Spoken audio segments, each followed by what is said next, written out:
matter. Let's hear now Dubai's perspective. Can we please invite to the stage the Chief Executive Officer for Dubai Trade and the advisor to Expo 2020, Mahmood al-Bastaki. Assalamu alaikum.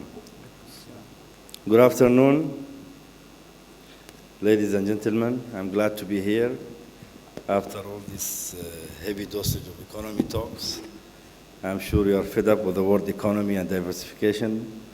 And there's a word of diversification in my topic as well. I tried not to talk about it too much, but I'll try to make it very pleasant and give you a pleasant message that you can take home. Expo. Everybody talks about Expo. The question that we've been asked 3 years ago when the Expo idea was just an idea, why do you want to go for Expo? Why Dubai and UAE is interested to apply for an Expo? If you see every week starting from November until March or April, every week in Dubai, if you go, there is a big exhibition. So we have got used to hosting winners, hosting key industries, and we have done it very well. So why not making a mega one, which is Expo? As you know, Expo happens every 5 years in a country. The last one was in Shanghai. The next one will be in 2015. And Shanghai was in 2010. 2015 it will be in Milan. And 2020 it will be in Dubai, UAE, inshallah. I was lucky to be part of this bid from the initiation of the idea, from the dossier, the document that we have submitted to the BIE, the Bureau of International Exhibition in France, and the last day of winning on the 27th of November 2013. I'll show you some pictures. Winning Expo, ladies and gentlemen, is not Dubai winning the Expo, it's UAE winning the Expo. UAE is a country that, as you all know, has transformed from a barren desert to a state-of-the-art nation. This winning is a success story for all those 200 nationalities living and proudly working in Dubai, in UAE, in peace and harmony. Dubai merits to host the Expo. Not because I am from Dubai or from UAE, because it's a victory of human achievement. What we have done cannot be done easily. People can talk about it, we have done it. It's the visionary leadership. It's the social and political stability. As Dr. Tan was mentioning, you don't diversify unless you have a stable social and legal status. It's very stable. We are considered the happiest Arab nation in the Middle East, and we have received the highest number in MENA region for the level of confidence on government and on the rulers and on the economy. So these factors, it's an outcome and manifestation to have the Expo come naturally to Dubai and UAE. It's the determination of these people, of everybody of us. It's the perseverance. We went through turmoil. We went through a very bad time. 2008 hit the world, but it hit us the most. But we didn't stop. We got stronger. It will be the first time in history that an Expo will happen in this part of the region. Not only in MENA region, in the whole North Africa and Southeast Asia. And inshallah it will be jotted in the history of mankind because the leaders are promising the world something else, something different than the expos they have seen in the past. Before I start my slide, UAE, ladies and gentlemen, is the only place on earth, and I will say it proudly, that combines the vibrancy and the glamour of the West with the warmth and authenticity of the East. Nowhere else can do this. This expo thing has been monitored by His Highness Sheikh Khalifa, the President of UAE. So once you have the top support, everything will be eased. His Highness had a strong belief on this, with his statement after the winning, that he was very confident that Dubai deserves to win. And he's promising the world one-of-a-kind exhibition, backed by the Prime Minister, Vice President, and the ruler of Dubai, His Highness Sheikh Mohammed. He keeps telling the world, and he keeps telling each one of us, it will be his promise that it will be an astonishing expo. An expo that everybody will remember, with the unique theme, connecting minds, creating the future. Each word has a significant meaning and a reason for selecting this theme.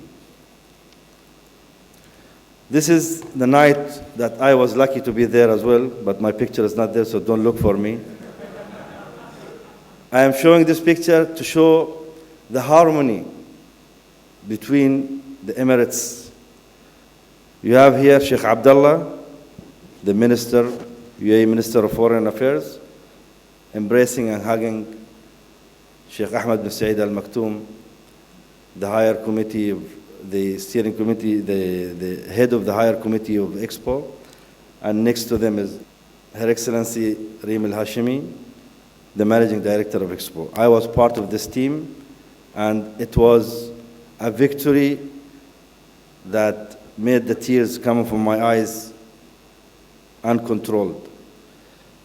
It is the moment once we see this small little tiny country putting up their head against giant nations like Russia, Brazil, and Turkey.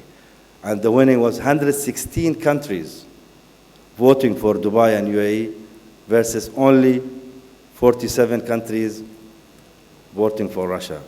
That was a great achievement. I am here, but I'm not going to tell you because I'm not wearing this. This is a picture showing the happiness. There was a big team behind it, and we as the whole UAE worked as one team. Every country, I visited personally, I visited more than 15 countries pitching for Expo, as being one of the ambassadors and one of the advisors to the committee. Every country, the ambassador of UAE, if you have an existing ambassador, directed by His Highness Sheikh Abdullah, that you go pitch UAE. So that was a true success story for UAE. As you know, the theme is connecting mind, creating the future. Minds, this what we all need, especially after this global crisis. We cannot do things alone. We need each other. And the whole example of UAE is a success story of collaboration, cooperation, sharing ideas, complementing each other, because we cannot claim that we know everything ourselves. Creating the future, we think of what the world needs. What are the global forces of development? What are the real significant problems and the issues of the world? So let's create solutions, create the future. And the three sub-themes of the Expo, it's mobility, entrepreneurship, and sustainability. Mobility talks about movement of goods and people and information. Opportunity, talking about entrepreneurship, collaboration of business economic development among countries, opening new areas of marketing for people and for business growth. Sustainability, we have an excellent sustainability project in Abu Dhabi, Masdar City, and I was always pitching this in all my visits. So it was a UAE message to the world. It's not Dubai. It's hosted in Dubai, but it's a UAE message. It's about energy solutions and water solutions that we will be displaying in the Expo. The Expo, as you know, just for some of you who might not dug deep on the expo, expos showed innovation to the world. The first telephone was shown in the expo. The first color TV was shown in the expo. And in this Expo 2020, we promised the world we'll be showing innovative solutions. We came up with two different solutions to maximize the participation of all the participating countries. We have come up with the assistance program. We will be helping, there's a fund of 150 million euros that will help the countries, developing countries, to come and host their pavilions in the Expo 2020. For the first time, every nation will be offered their own individual pavilion, giving all countries a unique voice and presence. The second unique thing offering that we give to the world is the Expo Life. Expo Life, it's 100 million euro funds that will be created for innovation solutions to significant problems with an association with leading international educational institutions like MIT. And these projects will be presented in the Expo to the world. And this is all collaboration. It's not UAE based. It's a solution from Asia, Europe, Africa, US, everywhere.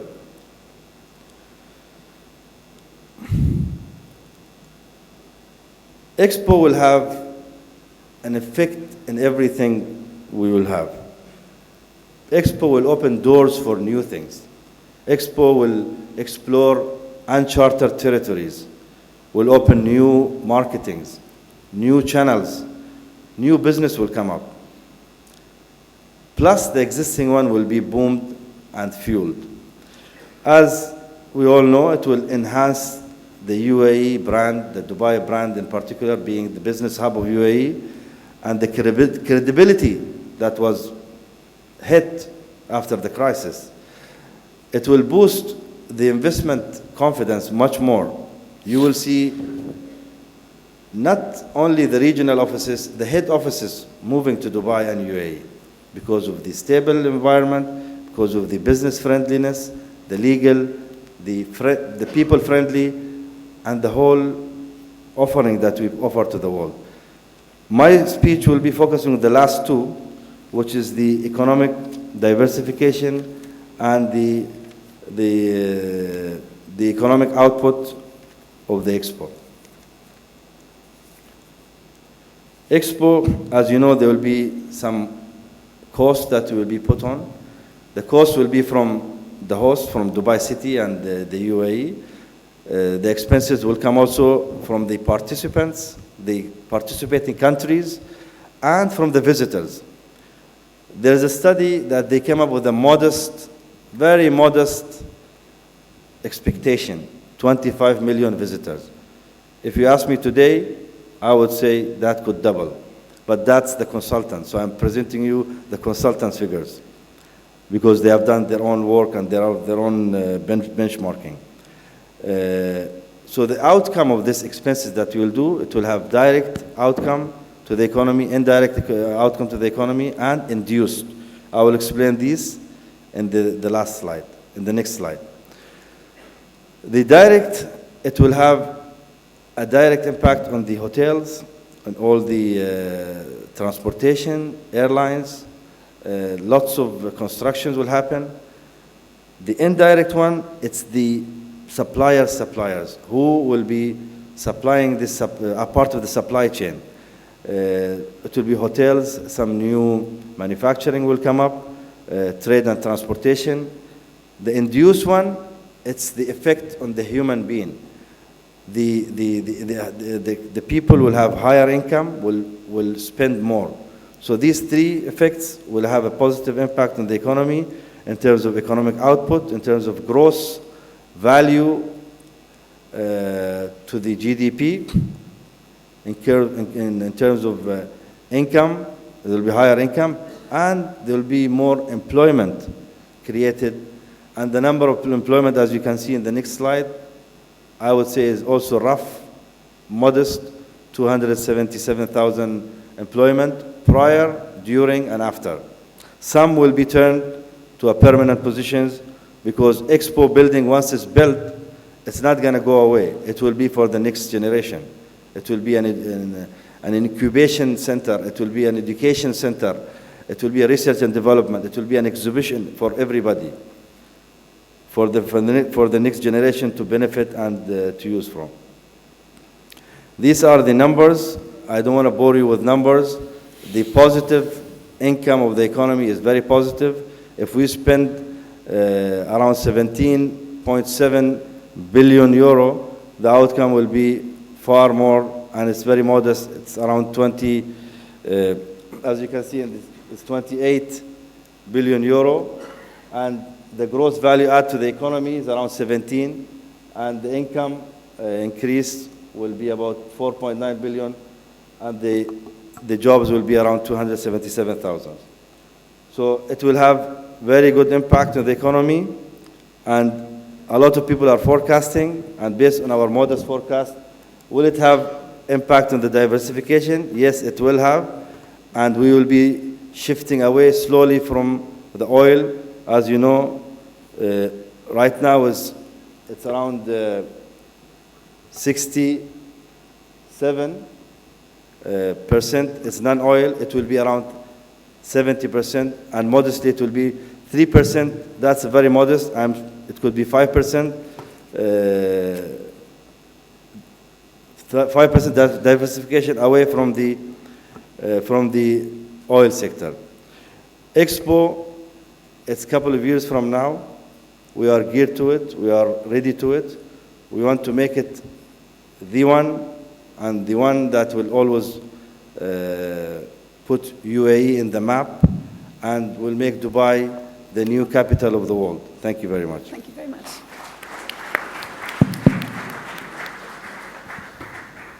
Thank you very much indeed. Now, do we have any questions for our panel? We can take a couple of questions before we move on to the next discussion. Go ahead. Thank you. My name is Arif Al-Farra. I'm a senior advisor at the Abu Dhabi Department of Economic Development. Thank you very much, Mr. Bastaki, for the presentation on Dubai Expo. I think everyone is curious, obviously, about the Expo right now. My question is, when the estimate of 270,000 jobs was made, are we talking about permanent jobs, or are we talking about temporary jobs maybe for 2-3 years? If you can please shed light on that estimate. All right. Thank you very much. The 277, as I said, it's a very modest forecast. There will be, from now until October 2020, which will last for 6 months, the Expo. From now until then, that's what we call the prior to the Expo, there will be jobs. That some of them will be temporary, some of them will be transformed into a permanent position. There will be jobs during the event itself, and there will be post the Expo Live. So the whole modest forecast is around 277. From what I see from the demand, it's going to exceed 300,000. Thank you. Any other questions from the floor?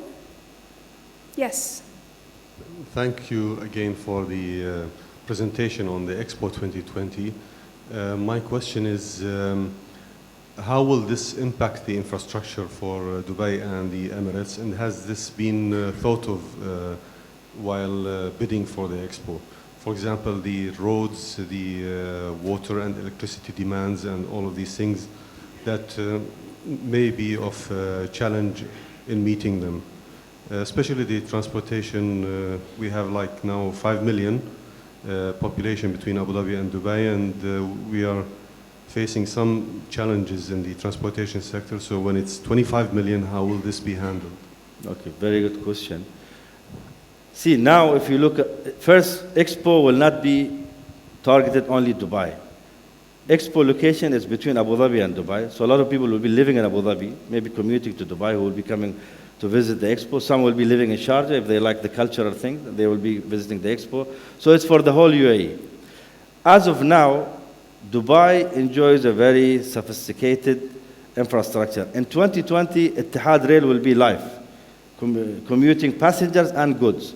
and it will be connected through entire UAE, and hopefully GCC will be connected to it as well. There are more than 100 hotels being built in Dubai only, not Abu Dhabi and the others, they are building as well. So are we going to be able to do it and to host these millions of people? We have our forecast, we have our study, yes, we are ready to it, and we'll be needing the helps of all other Emirates to help represent UAE in this big mega event. But let's be focused on specific things. Utilities, for example.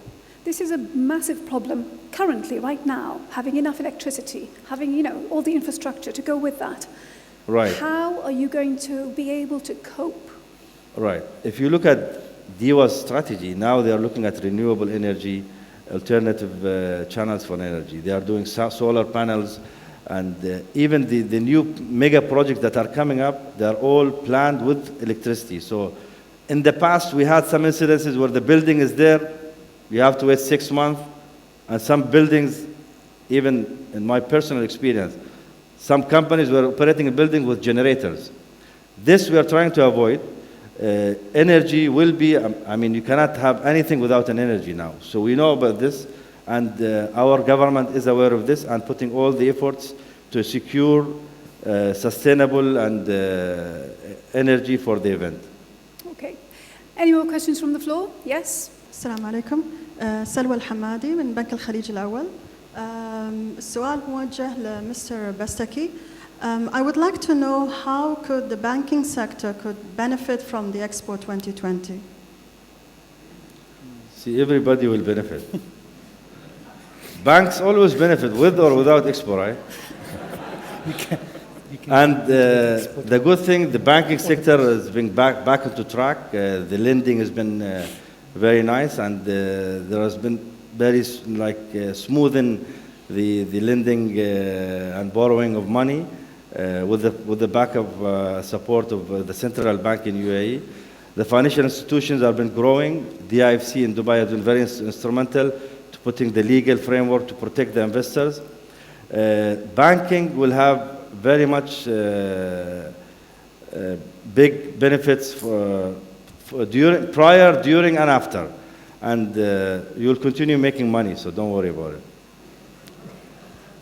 Yes, please. Khalid Raisi from Abu Dhabi Airports. My question is regarding the GDP and the 3% that you mentioned about the contribution of the export towards the GDP. What I believe is from now until that date, both Abu Dhabi, Dubai, and all over UAE will see a great kind of diversification in the GDP, especially in the manufacturing section and the industrial side of that.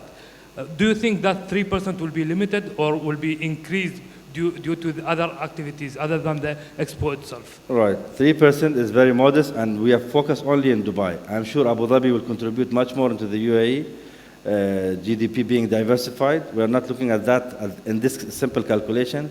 Abu Dhabi has already started as per the previous presentations, and they are doing excellent jobs in looking for alternative channels other than oil, and even leveraging on oils, as we call it, byproducts of oils, of chemicals and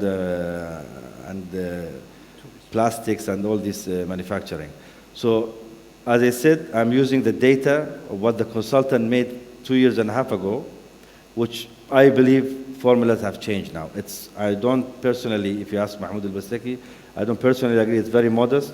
It will have a bigger impact, and the bigger impact will be with all the other Emirates together, put for the UAE GDP diversification. So Khalifa or Hassan, do you have an answer to that question about GDP? Any other questions from the floor? Yes, please. Could you stand up, please? You first, and then the second, the lady in the back. السلام عليكم. دكتور عبد الحميد رضوان وزارة الاقتصاد. ممكن أسأل بالعربي عشان السؤال يبقى أسهل بالنسبة لمستر محمود على الإكسبو. معروف إن شنغهاي في الصين اعتمدت على عدد زائرين 73 مليون. 95% منهم جم من خارج شنغهاي، من داخل شنغهاي نفسها. يعني 69 مليون جم من داخل الصين والباقي كان من خارج الصين. فبالنسبه للتوقعات اللي هي الحضور اللي يبنى عليها كل الاثار الاقتصاديه، ان مستر محمود بيقول ان هم 25 وهو يتوقع ان العدد يكون مضاعف، فعلى اي اساس هو يتوقع ان العدد يكون مضاعف، خاصه ان كل الاثار الاقتصاديه بتبنى تقريبا على عدد الزائرين؟ شكرا. So the question is about visitor numbers during the Expo 2020. You're asking about how the predictions have come about, yeah? See, the 25 million, as I said, it's a very humble expectation. Expected 75% of the 25 million out of UAE, out of this region. We are surrounded by 2 billion population.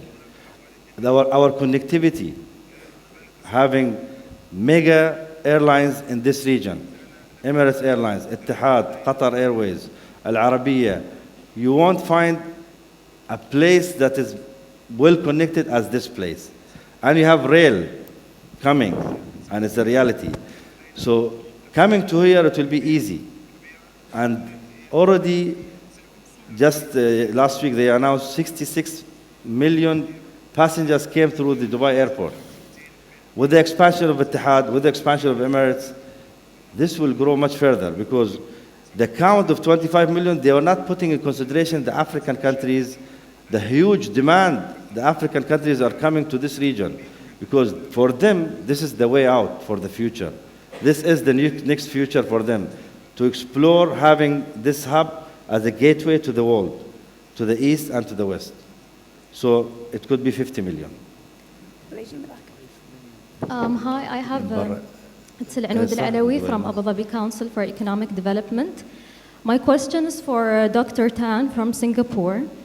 You touched upon the knowledge transfer to the national workforce. From your experience in Singapore and the consultancy you've done with other countries, what are some of the best practices that you've come upon that help in transferring knowledge to the national workforce? Thank you. Yeah, for us, when we work with the foreign government, usually we want the local, I always check, are you the local citizen?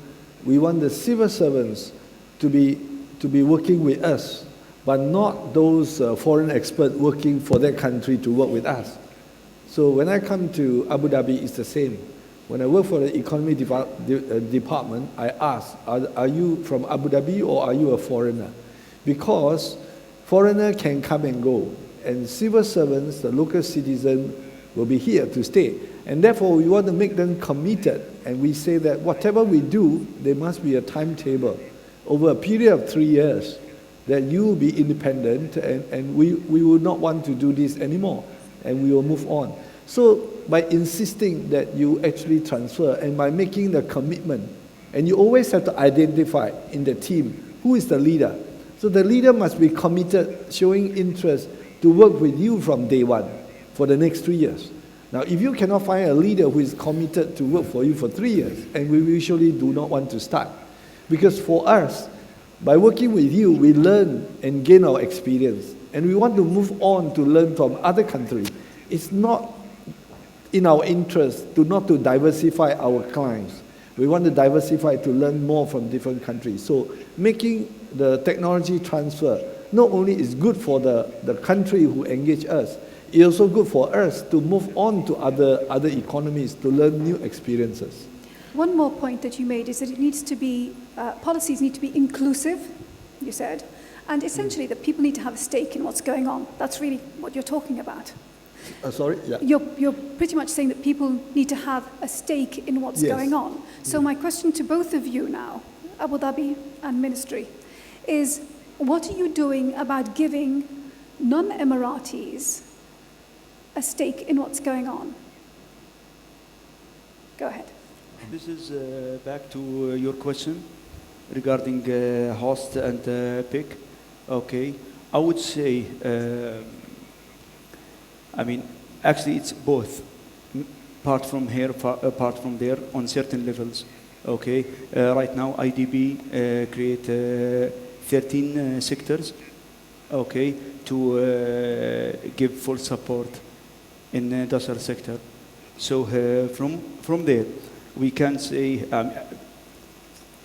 first of all, an investor is most welcome here in UAE and Abu Dhabi, all right? But we would like to support and pay attention on these 13 sectors. From there, okay, we create a category, okay, I mean certain category, okay, to support them, okay, for those 13 sectors. So you are talking about, I mean, non-local.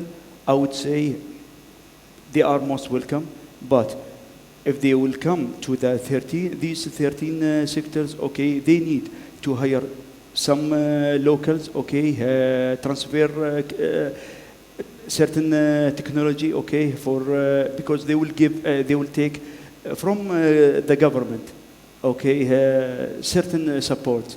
So it's like taking and giving in both things. Can I just add this about technology transfer? Mm-hmm. China uses a more aggressive way of technology transfer. When China invites foreigners to come in a new investment, in a new technology, in the contract that's called the localization contract. Mm-hmm. That if you come in after 3 years, this job, you have to make sure over the 3 years, you transfer this skill to a local Chinese. Because 3 years later, if you don't transfer, you cannot get to work there anymore. So in that sense, while they are making money, they also have to make sure that if they want to continue to make money over the next 3 years, they better make sure that from day one, they identify someone and to pass the technology over. So if you want to be more aggressive, there is this localization clause for important jobs with skill that force you to transfer the whole country. That is why China is picking up things very fast. Because like ABB, for example, a multinational will do that. But it is a case of comparing apples and pears because the indigenous population here is so much lower percentage-wise than a place like China. Yeah. Can we just wrap up, please? Yeah, you know, just going back to your question, in terms of attracting the international skills, you know, the policy, the UAE policy is inclusive, you know, just to say that it's inclusive and not exclusive. The second point, you know, regarding the innovation policy, I will give you an example. The Ministry of Economy is going to sign a memorandum of understanding with the Korean, the KIPO, the Korean Intellectual Property Office. So this memorandum, you know, will cover a period of 3 years, and one of the main clauses is to prepare, you know, UAE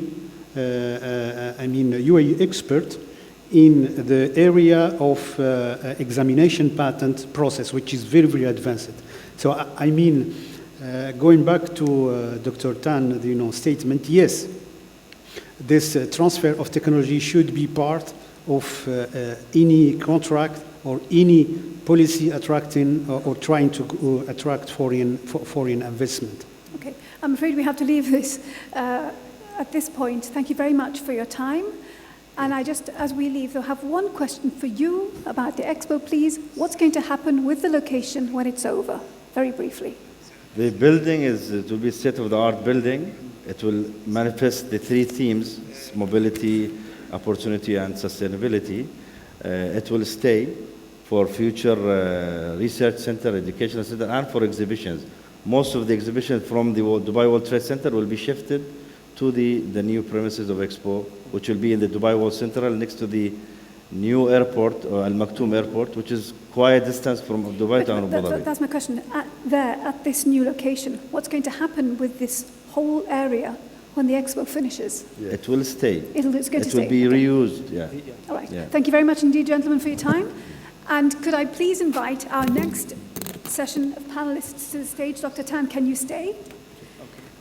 And can I invite back the Regional Director for the World Bank, Dr. Iqbal, Thank you. National Bank of Abu Dhabi's Senior Advisor to the Chairman.